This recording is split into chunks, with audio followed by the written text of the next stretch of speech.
Hello friends, welcome to my YouTube channel. हम लोग आज कॉर्पोरेट अकाउंटिंग का एक टॉपिक है कंपनियों का समापन, लिक्विडेशन ऑफ कंपनी।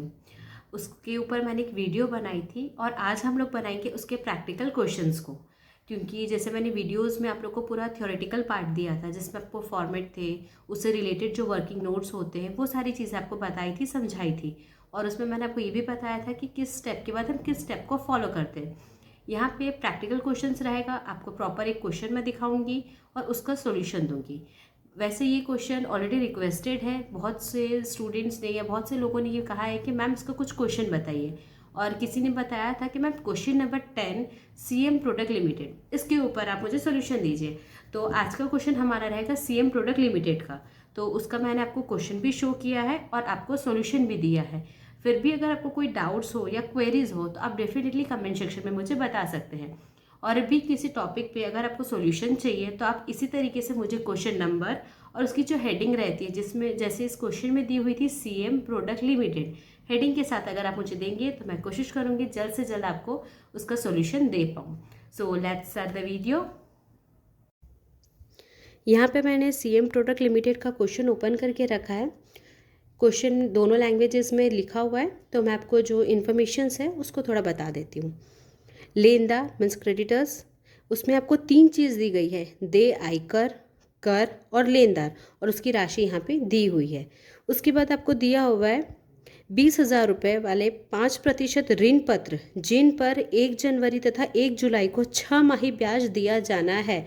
मीन्स आप यहाँ पे जो इंटरेस्ट देते हैं वो 6 मंथ्स में दे रहे हैं। और इंटरेस्ट कब कब देना है आपको, एक 1 जनवरी को और एक 1 जुलाई को। ठीक है, अब यहाँ पे आप ये चीज़ समझेंगे कि 31 मार्च में हमारा फाइनेंशियल ईयर एंड हो जा रहा है। मीन्स अब हम जो इंटरेस्ट देंगे 1 जनवरी के बाद वो सिर्फ 3 मंथ्स के लिए देंगे, क्योंकि हमारा फाइनेंशियल ईयर 31 मार्च को एंड हो रहा है। तो हम 1 जनवरी टू 31 मार्च का यहाँ पे जो ब्याज है वो देंगे। आगे क्वेश्चन देखते हैं। आगे में आपको दिया हुआ है रहतिया कितना 20,500। उसके बाद फिर आपको दिया हुआ है व्यापारिक प्राप्य 32,000, बैंक में रोकड़ 9,400। फिर नीचे इन्फॉर्मेशन दी गई है कि रहतिये पर 18,000 रुपीज़ और देनदार से 30,000 रुपीज़ वसूल हुए। समापन की लागत 1,200 रुपये थी। निस्तारक का पारिश्रमिक वसूल हुई राशि पर 2.5% और स्थायी राशि 1,000 थी। मीन्स यहाँ पे आपको निस्तारक का जो पारिश्रमिक दिया हुआ है वो दोनों दिया हुआ है, एक स्थायी राशि भी दी गई है और एक आपको कमीशन बेस पे भी दिया गया है। उसके बाद लिखा हुआ है 1,000 5% संचयी पूर्वाधिकार अंश 10 रुपये वाले पूर्णदत्त है और उन्हें पूंजी और लाभांश की राशि पर 2.5% के लिए प्राथमिकता है। इन पर 2 साल के लिए लाभांश अवशिष्ट है। मीन्स आपका जो पूर्वाधिकार अंश है उस पर 2 साल के लिए आपका लाभांश बकाया है, आपको उसकी पेमेंट करनी है। फिर हम देखेंगे 2,006% असंचयी पूर्वाधिकार अंश 10 रुपये वाले पूर्णदत्त है और इन्हें पूंजी के लिए प्राथमिकता है। अब आप ये देखेंगे जो असंचयी पूर्वाधिकार अंश है उन लोगों को प्राथमिकता किसके लिए, सिर्फ पूंजी के लिए।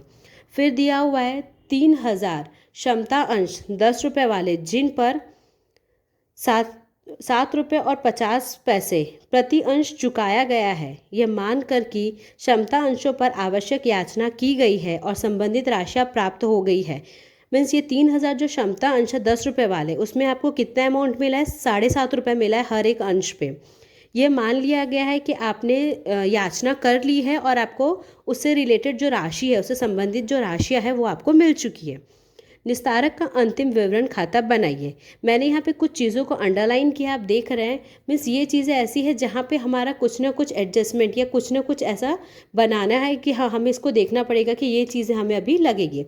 चलिए तो बढ़ते हैं सॉल्यूशन की तरफ। पहले मैंने आपको वीडियोस में बताया था कि आपका कैसा फॉर्मेट है।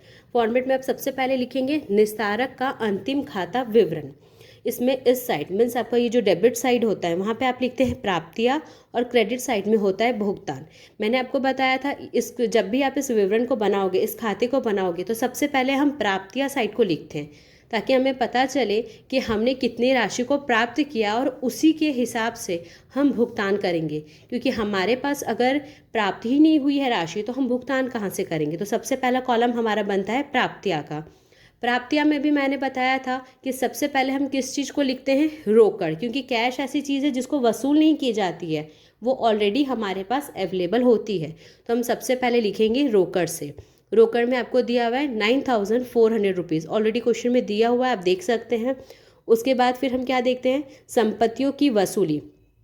संपत्तियों की वसूली में आपको दो ही चीज़ की वसूली हुई है, स्टॉक और देनदार। वो भी आपको राशि क्वेश्चन में दी हुई है 18,000 और 30,000। उसके बाद फिर जैसे आपको मैंने वहाँ पे बताया था कि कुछ याचना थी, 10 रुपये वाले अंश थे, क्षमता अंश, जिस पे 7.5 रुपये उन्होंने मंगवाए थे और बाकी राशि के लिए उन्होंने याचना कर दी गई थी और हम ये मान के चल रहे कि हमें वो राशि प्राप्त हो गई है। तो 3,000 अंश थे और उसमें कितना रुपया बाकी था, 2.5 रुपये। 10 रुपये वाले अंश थे, 7.5 आपने मंगवा लिए थे, तो जो शेष राशि है मीन्स 2.5 रुपये जो बाकी है अब हम उनसे मंगवा रहे हैं। तो 3,000 इंटू 2.5 रुपये, तो आपका आ गया यहाँ 7,500। क्वेश्चन में और कुछ भी ऐसा प्राप्त हुआ ऐसा कुछ भी नहीं दिया गया है, तो हमारा प्राप्तियाँ कॉलम यहीं तक रहेगा। इसका हम टोटल करेंगे तो हमारे पास राशि आती है 64,900 रुपीज़। अब हमको इसी राशि के हिसाब से यहाँ पे भुगतान करना है। तो चलिए भुगतान कॉलम में देखते हैं। तो सबसे पहले हमने जो पढ़ा था वहाँ पे सबसे पहला भुगतान हम करते हैं कानूनी व्यय। यहाँ पे क्वेश्चन में कोई भी कानूनी व्यय नहीं दिया हुआ है, ठीक है, तो कानूनी व्यय हमारा कुछ भी नहीं आएगा। उसके बाद फिर हम किसकी भुगतान करते हैं, निस्तारक का पारिश्रमिक। निस्तारक का पारिश्रमिक में सबसे पहला मैंने लिख दिया स्थायी राशि, मीन्स जो हमने उसको फिक्स्ड अमाउंट बता दी है कि हम आपको इतनी राशि ज़रूर देंगे, तो उसको स्थायी राशि दी गई है 1,000 रुपये। और उसको फिर क्या दिया गया है, कमीशन। किस पे कमीशन दिया गया है, वसूल की हुई राशि पर। तो वसूल की गई राशि हम देखेंगे क्या क्या है। तो देखिए मैंने वर्किंग नोट में दिया हुआ है कि निस्तारक का पारिश्रमिक किस पे है, वसूल हुई राशि पर। कितना है, 2.5%। तो वसूल हुई राशि क्या है, स्टॉक, देनदार प्लस याचना पर शेष। मैंने आपको ये चीज़ पहले वीडियो में भी बताई थी कि हम रोकड़ को इंक्लूड नहीं करते हैं, क्योंकि रोकड़ वसूल नहीं की जाती, वो ऑलरेडी आपके पास होती है। कुछ क्वेश्चंस में आपको रोकड़ सहित बोला जाता है, वहाँ पे आप सिर्फ रोकड़ को इंक्लूड करोगे, वरना फिर रोकड़ इसमें हम नहीं लेते। तो आप लिखेंगे स्टॉक की राशि, देनदार की राशि और याचना पर शेष राशि। फिर आप इसका टोटल देखेंगे तो 55,500 रुपीज़ होता है। देख सकते हैं आप यहाँ पे मैंने टोटल किया है 55,500 रुपीज़ आपका टोटल बना। तो अब हम देखेंगे कि कमीशन हमारा कितना बना, वसूल हुई राशि का 2.5%, मीन्स 55,500 का 2.5%, 1387.50 मीन्स 1387.50 ये हमने लिख लिया और इसका टोटल करके हमने बाहर कर दिया। यहाँ तक हमारा क्लियर है, ठीक है। 64,000 हमारे पास थे, अभी तक हमने सिर्फ 2,500 के आसपास यूज़ किया है। नेक्स्ट हम देखेंगे समापन व्यय। तो समापन व्यय कितना है, 1200, ऑलरेडी क्वेश्चन में गिवन है। फिर हम देखेंगे ऋण पत्रधारी को। अब जैसे आपको वहाँ पे डिबेंचर्स वाला बोला गया था कि डिबेंचर्स पे आपको कुछ इंटरेस्ट भी देना रहता है, तो देखते हैं ऋण पत्रधारी का जो हमने वर्किंग नोट नंबर 2 बनाया है। तो वर्किंग नोट नंबर 2 देखेंगे हम, ऋण पत्रधारी। ऋण पत्रधारी में आपको देखिए वहाँ पे राशि दी गई थी 20,000 रुपये और उसमें भी आपको बोला गया था कि 6 माही आपको ब्याज देना है। तो पहले तो आप 6 माही ब्याज दे देंगे। यहाँ पे ये हमने कहाँ से कैलकुलेशन किया, देखिए ऋण पत्र पर ब्याज 1 जनवरी से 31 मार्च। हालांकि हमारा देने का रहता था जून तक, लेकिन हमारा फाइनेंशियल ईयर मार्च में कंप्लीट होता है, इसीलिए हम ये 3 मंथ्स की पेमेंट करेंगे। 20,000 का 5%, जो ऑलरेडी दिया हुआ है आपको 5% डिबेंचर्स, इसलिए 5% इंटू 3/12, 3 महीने 12 महीने में से 3 महीने का भुगतान करेंगे, तो आपका आ गया 250 रुपये।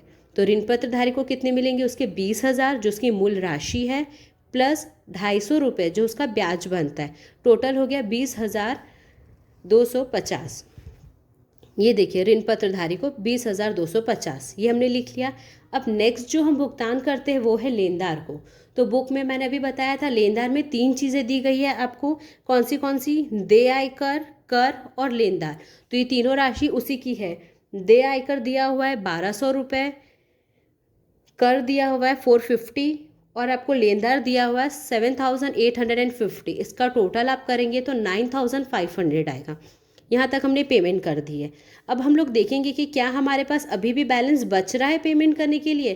तो हमने जैसे कैलकुलेशन किया कि हाँ, हमारे पास अभी भी राशि बची हुई है 35 या 31,000 और 32,000 के अप्रॉक्स हमारे पास अभी भी राशि बची हुई है। हम देखते हैं अब हम आगे किसको भुगतान करेंगे। अब हमारे पास भुगतान के लिए आते हैं अंशधारी। जो अंशधारी जिन्होंने हमारी कंपनी में इन्वेस्ट किया है, अब हम उसको रिटर्न करेंगे। तो सबसे पहले हम देखेंगे पूर्वाधिकार अंशधारी, क्योंकि उन्हें प्राथमिकता का अधिकार रहता है। तो पूर्वाधिकार अंशधारी है, उसमें भी दो तरीके के अंशधारी दिए गए हैं, एक है संचयी और एक है असंचयी, और दोनों के लिए एक एक लाइन दी गई है। आप क्वेश्चन में एक बार ज़रूर पढ़िए उसको। चलिए हम संचयी पूर्वाधिकार अंशधारी का कैलकुलेशन करते हैं। यह है point number, working note number 3, संचयी पूर्वाधिकार अंशधारी की राशि। उसमें उनको बोला गया है कि उसको पूंजी के साथ लाभांश की भी प्राथमिकता है। तो इसकी पूंजी देखेंगे हम लोग 1,000 इंटू 10 थी, मतलब ये 10,000 हो गई पूंजी, और इसको लाभांश आया 1,000। कहाँ से आया वो मैं बताती हूँ। पूंजी थी हमारे पास 10,000 और उसमें प्रतिशत दिया हुआ था 5%, और बोला गया है कि लाभांश 2 वर्षों के लिए बकाया है, मीन्स 2 वर्ष तक के लिए हमने उसकी पेमेंट नहीं दी हुई है, वो हमारे लिए आउटस्टैंडिंग है, तो उसकी भुगतान हम करेंगे। तो आया लाभांश 1,000 रुपीज़। तो हम संचय पूर्वाधिकार अंशधारी को पेमेंट करेंगे 10,000 प्लस 1,000 जो उसका लाभांश था, टोटल हम उसको देंगे 11,000। देखिए संचय को हमने दे दिया 11,000 रुपये, और असंचय की आप राशि देखेंगे तो 20,000 रुपये है। तो टोटल हमने यहाँ पे 31,000 पेमेंट कर दी। अब आप कैलकुलेट कीजिए कि 64,900 में आपके पास कितना बैलेंस बचा। बैलेंस बच रहा है तो हम आगे देंगे, नहीं बच रहा है तो हम कंप्लीट करेंगे। हमने कैलकुलेट किया, हमारे पास 562 रुपीज़ 0.50 ये हमारे पास बच रहा है। तो ये हम पेमेंट करेंगे लास्ट में क्षमता अंशधारी को। यहाँ तक क्लियर होगा। यहाँ दोनों बैलेंस सेम आना चाहिए। आप एक चीज़ हमेशा याद रखिए, जितना आपके पास प्राप्तियाँ है उसके हिसाब से आप भुगतान करेंगे। यदि आपका भुगतान, आपका जो पेमेंट है यहीं तक कंप्लीट हो रहा है तो आप क्या करेंगे, अंशधारी को पैसे नहीं देके यहीं तक कंप्लीट करेंगे। या फिर मान लीजिए ऋण पत्रधारी तक आ रहा है तो आप इसके आगे की भुगतान नहीं करेंगे। तो हम यही देखेंगे कि हमारे पास जितनी राशि प्राप्त हमने की है हम उतने का ही भुगतान करेंगे। होपफुली आपको वीडियो समझ में आई होगी, आपके क्वेश्चंस में जो डाउट्स थे वो क्लियर हुए होंगे। और भी जो आप लोगों को अगर कोई डाउट्स हो तो आप मुझे क्वेश्चन का, जैसे इन्होंने लिख के दिया था जिनकी ये रिक्वेस्ट थी सीएम प्रोडक्ट लिमिटेड, तो मुझे ये चीज़ क्लियर थी कि ठीक है question number 10 CM product limited. ऐसा ही अगर कोई क्वेश्चंस होगा तो आप कमेंट सेक्शन में मुझे बता सकते हैं। और भी अगर कोई क्वेरीज हो तो आप डेफिनेटली मुझे बताइए। Thank you.